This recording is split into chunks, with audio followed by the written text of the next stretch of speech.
welcome in, ladies and gentlemen. It is Dog Talk with your host, Holden. Glad to have you guys back here tonight as we get ready to preview Kentucky coming up on the board here this Saturday, playing at 7:30.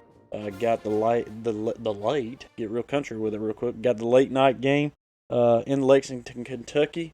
Weather right now doesn't necessarily look good, but hopefully by game time it'll look a little bit better. Right now, what I was looking at looks like 77, a little bit cloudy. I've seen some reports that it could be raining in this game. And for whatever reason, it always seems like when we play Kentucky, whether it's at Georgia or whether it's in Kentucky, there always seems to be rain in the mix. I do think that can play a part in this game, which we're going to kind of talk about here in just a minute. We're going to run through the injury report, preview this game, get the predictions out there, and look through some of the other games going on around the country, as well as some picks of the week. That's what we've got on tap today. Greatly appreciate you guys being here again. If you are watching on YouTube, again, no visual, but you can listen, I guess, there and kind of stare at the logo if you want. Make sure you guys hit that like button, as well as subscribe wherever you guys listen. I'd greatly appreciate it. One last thing that I hadn't talked about this season is if you want to support the show, you can do that. Click the link in the description of the podcast. There is a Patreon link there that you can donate to the show if you guys would like to. Again, I'd appreciate it. All that does is keep the show going. All right, let's kind of get into it. The injury report, or as they list it, what do they call it? It's not an official injury report. Oh, I was trying to think of what they called it. Well, whatever it is, it's got a different name than most do. But I'm going to call it an injury report because that's what it is. And we'll at least just kind of go through it with some of these players that we know are going to be out. Roderick Robinson still out this week. Doubtful on Michael Williams. We kind of knew that coming into this game. And again, I think this is not necessarily a game to just sleep on and say, hey, we don't need him back. But even if he was ready, I wouldn't really expect him to be on the field this week, other than just trying to get back in that groove, I guess you'd say, to getting back on the field. But doubtful to see him. Questionable is going to be Jordan Hall on the defensive line, Xavier McLeod, as well as Warren Brinson, all defensive linemen that are all on that questionable mark. So we'll see if we get them in and out of this game a few times. Just, again, trying to get their feet wet before we hit the bye week and then head to Alabama the week previous. So that is the injury report, at least for Georgia. I'm not going to go through the ones for Kentucky because there are quite a few of them. Not sure how many of those are quite as important or not, but obviously for Georgia, you see the ones that we do at least look at and say, okay, these are pretty important. Coming into this matchup, the past 5 matchups, Georgia has won all 5 of them. I think it dates back to 2009, the last time that Kentucky beat Georgia. But here's what the last 5 matchups look like, at least in Georgia back in 2019. That was a 21-0 win for the Dogs, 14-3 in 2020. 30-13 in 21, 16-6 in 22, and then last season was 51-13. Dogs on top. Kentucky, they've got a lot of turnover in the coaching category, at least. Really, I mean, even in the offensive scheme of things, too, for Kentucky, that could kind of change things up. Obviously, Mark Stoops still the head coach there, but as far as offensive coordinators go, quarterbacks, all that good stuff, that is a lot of change up for Kentucky coming into this season. The face is not going to be unfamiliar to the Dogs, though, there in the quarterback position for Kentucky. Most everybody knows this, but in case you didn't, it is Brock Vandagriff that is the starting quarterback for Kentucky, at least in the first 2 games of the season. A familiar face, again, being a recruit that came to Georgia, was under Georgia for the last 3 seasons before, I guess, not recruiting, but before transferring to Kentucky in the offseason. And Mark Stoops naming him as the starter again for these last 2 games. The game last week against South Carolina didn't look quite as good. He didn't play that entire game. I think they kind of made some changes, trying to make some adjustments to see exactly how things would work without him in that position.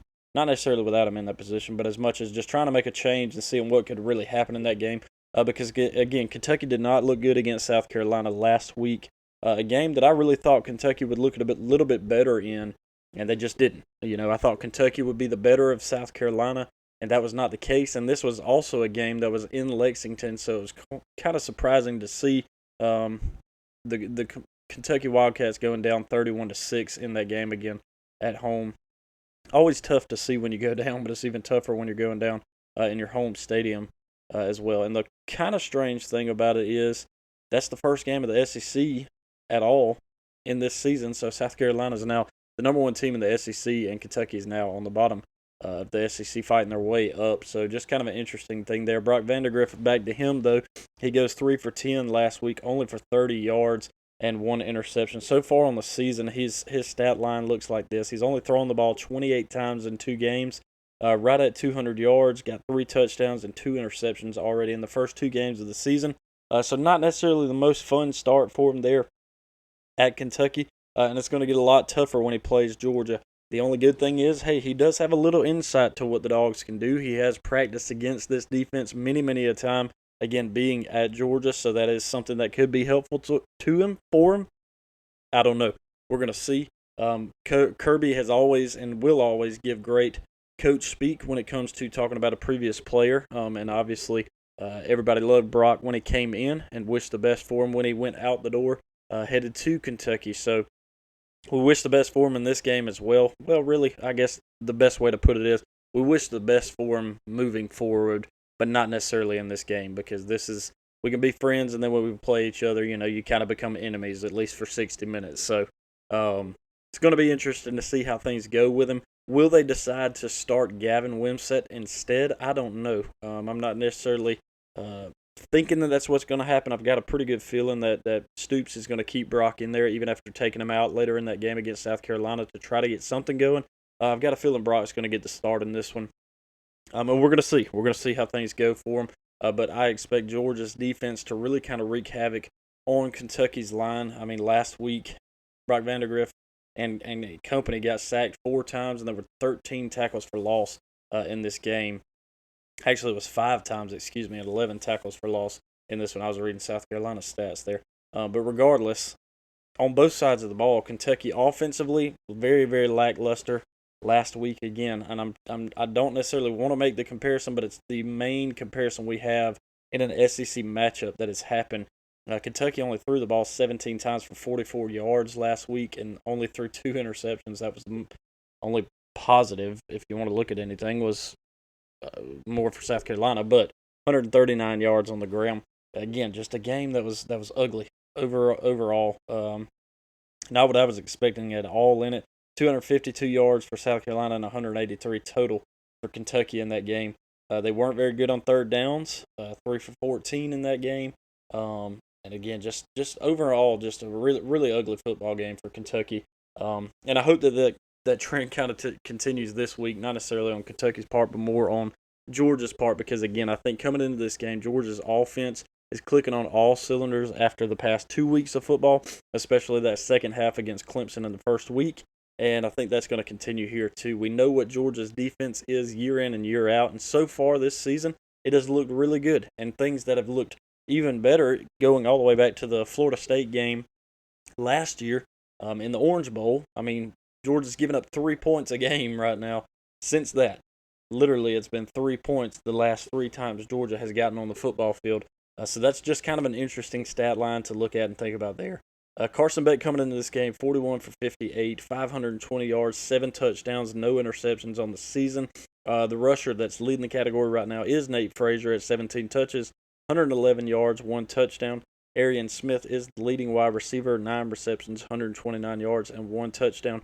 Jalen Walker, leading linebacker, with sacks at 1, 9 tackles, 1 tackle for loss, and Malachi Starks does have the 1 interception on the season for Georgia.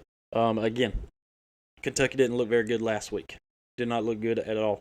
And Georgia's coming to their house knowing and understanding that. The good thing is Georgia most of the time is not going to overlook a team. And that's what I'm kind of hoping in this game. This is a game that Georgia sees at least, hey, we have a bye week after this. Not that that necessarily matters. A bye week does matter a lot. I'm not saying that it doesn't matter. But what I'm saying is I'm hoping that instead of it being Kentucky followed directly by going to Alabama, it's Kentucky, a bye week, and then Alabama. So instead of having that look forward moment, this is a great opportunity to focus 1,000% in on Kentucky. Take care of your business there. Then you get a bye week to worry about what's coming next. And by worry, I mean prepare. Get yourself ready. Get yourself in the right mindset for all of that thing. Not worrying about anything that's in the future today, only worrying about what you have in front of you today instead of trying to look down the line. That's what I mean by that. So I fully expect Georgia to come in here and kind of take care of business. I think Georgia's offensive line has a really good opportunity to open up gaps and make the run game really sound in this game, but I also expect Carson to do what he's done all season so far, especially starting after that second half against Clemson in game one, starting to really carve up a defense, and I think he's going to have a really good opportunity to be able to do that. And again, I think Georgia really rolls the rock in this game too. I know Hunter doesn't like to hear that, but we're running the rock. We're running it. But I'm looking forward to seeing what happens in this game. My score prediction on it, I kind of went back and forth. I weavered back and forth of, am I going to give Kentucky more points than anybody scored against Georgia this year? It is at their house. Just because Clemson gets 3 and Tennessee Tech gets 3 doesn't mean that another team might not get more at some point. But I don't think that's going to happen right now. The biggest thing I wavered on back and forth was how much is Georgia going to score in this game? If this game truly is a nice, clean game and there's not a lot of weather issues that are going on, whether it's a misty rain or windy game or if it's full-on sunshine, that does kind of make me wonder, is that a field goal difference? Is that a touchdown difference in this game? If things get muddy and all you can do is run and there's not a lot of passing in this game, all of a sudden the score kind of reflects that. It's not nearly as high scoring of a game. Georgia comes into it. When I looked earlier, it was a 24-point spread earlier in the week, and it's dropped down to 22.5. It seems like every time we record on these Thursday nights, that's what's happening, is the Georgia line seems to continue to slip, which it ended about this same spot when we played 2 weeks ago against Clemson. It slid a little bit, but it really remained around that same spot by the time we got to Saturday's kickoff. So something to kind of look at there, but Georgia is a 22.5-point favorite right now. Over-under on that one is 44.5. I would take I'm right on the edge with the 44.5 at least. But I would take Georgia. I'm going to do it for the first time this season. You guys know what that means most of the time. But I think Georgia rolls in this one. I weavered back and forth saying, is this a 37-6 kind of game? Is this a 37-3 game? Is it a 40-3? And I finally landed on the fact that if Georgia can put up what they did last week against Tennessee Tech and the week before on a defense who should be much better than Kentucky, a defense that, in Clemson that should be much better than what Kentucky's is. If they can put up those kind of points against those teams, why can't they do it against Kentucky? So I've got Georgia in this one. 40-3 is the final, just keeping that 3 number rolling until a team proves otherwise against this defense. So Dogs on top in this one, 40-3 is what I've got put on it. Looking forward to seeing what the Dogs do in this one and excited for it. Some of the other games that are going to be going on around the league as well. We've got a Friday night matchup at 8 o'clock. Top 25 matchup. Number 20, Arizona traveling to number 14, Kansas State. Again, that one kicking off at 8 o'clock on Fox Friday night. So you do get some Friday night action. And then we get to Saturday. I'm just going to touch on some of these top 25 games that look pretty intriguing. 12 o'clock on Fox, you do get number 4, Alabama traveling up to Wisconsin. 2 undefeated teams. Alabama a 16-point favorite in that one. That's going to be an interesting one to watch. Oklahoma State at Tulsa, LSU at South Carolina. That one's an exciting one to watch as well. They're at 12 o'clock on ABC. Number 16, LSU, 1-1 on the season. Traveling to, again, 2-0 South Carolina. LSU a 7-point favorite in this one. Tight matchup looking there. Another top 25 matchup. This is one I think is going to be pretty exciting. 12:45 on the SEC Network. Number 24, Boston College, 2-0 on the season, traveling to Columbia, Missouri to play number 6, 2-0 Missouri on the road there. Missouri, 16-point favorite in this one. Oregon State at 3:30 on Fox. I did think this was another one that could be pretty intriguing. Again, Oregon a 16.5-point favorite in this one. This is what I kind of look at on this. This is the opportunity for a really, really good football game to break out, or for Oregon's offense to finally break out the way everybody has kind of anticipated it doing all season long. We're going to see what happens with that. Then at 3:30 on ESPN, you got Tulane traveling to number 15, Oklahoma. Oklahoma, a 13-point favorite. Again, this is one I would not sleep on. Again, just not going to sleep on it. Notre Dame traveling to Purdue. Notre Dame, a 9.5-point favorite on that one at 3:30. They are 18th ranked. Could be an interesting matchup there. And then that's pretty much the biggest matchups that I see there in the top 25. But my picks on it this week, this is what I'm going to do here. I think Arizona on Friday night. Here's a pick for you. Kansas State's a 7-point favorite at the house. I think Arizona State rolls into Kansas State And I wouldn't say upset because it's number 20 versus 14, but I've got Arizona in this game over Kansas State. I got Georgia over Kentucky.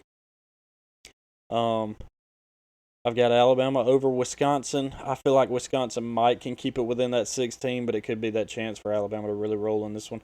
I do have LSU winning over South Carolina in South Carolina. Not really sure on the spread there. That's probably going to be pretty close. Here's the other one that I do have, Missouri and Boston College.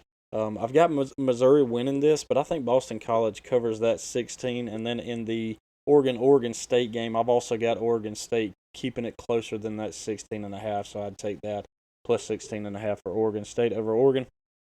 But some pretty good matchups this week, not the greatest. Really, next week and the week after that is where the season truly gets rolling. I say the season's already rolling, but we start to get some weeks that really matter. We start to get into this SEC play. This is the first game in the SEC matchup slate, at least for Georgia this season, so that's exciting. LSU, South Carolina also matching up in an SEC matchup there. I'm not seeing any more, at least in the top 25. I could go over and look at the SEC. Why don't we do that real quick? Because there could be a couple of others. This is going to change up some of the rankings in the SEC because, again, if South Carolina was to beat LSU, they would remain at the top of the SEC here. So that'll be an interesting thing to kind of see there. You got Texas A&M at Florida. That's right, at 3:30. A&M is a 3-point favorite on the road at Florida. That's going to be a really good matchup. Matter of fact, at 3:30, I forgot that game was this weekend. But hey, I am a Georgia fan, so what more could you expect? I didn't realize Florida's going to be on the field. So be it. A&M's a 3-point favorite. I've seen a lot of people talking up Florida in this game. I really don't know. Florida has not looked good, but Texas A&M really didn't look all that great either, especially after what happened with Notre Dame here last week too. So that's something else to look at. Vandy and Georgia State. Vandy and Georgia State again. Vandy a chance to be 3-0 to start the season. New Mexico State at Auburn. The only reason I mention that is because at least it's not New Mexico State. Moving on from that, again, most of these other SEC matchups should be pretty easy, kind of cupcake week around the SEC. So that is the games we've got on tap for this week. Again, very excited for the game we got coming up. Open up SEC play at 7:30 on ABC this weekend. I was going to look. I think we've got. I was going to look and see who we've got on the call this week. I'd seen it earlier, but I don't really know I don't know what happened to it. Oh, here we go. Here's what we got. Yeah, we got Sean McDonough, the play-by-play, and Greg McElroy on the call there at Kroger Field in Lexington, Kentucky. So that'll be fun to hear. I've always kind of enjoyed hearing Greg McElroy on the call. So that'll be at least a good crew there at 7:30 again on ABC. Looking forward to it, and I will make sure to check in with you guys after the game against Kentucky this weekend. Go Dogs.